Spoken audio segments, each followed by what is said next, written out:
ያልወለድነው እምቢ ብሎ ሊሆን ይችላል። የተፋታነው ስላልተስማማን ነው። ያላገባነው ልባችን ስላልሞላ ይሆናል።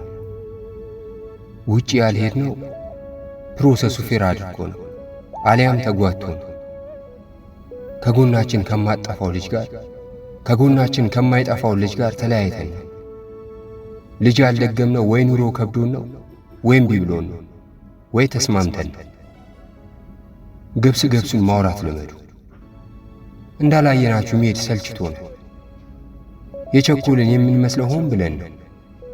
ላጥ ብለን ተራምደን ስናመልጣችሁ ደክሞን ቁጭ እንላለን። በእናንተ ምክንያት ጉራና ውሸት ልንጀምር ነው።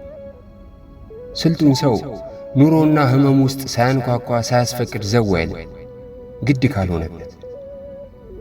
በእርግጥ እነሱ አይሰሙም፣ እንደው ልፉ ቢለን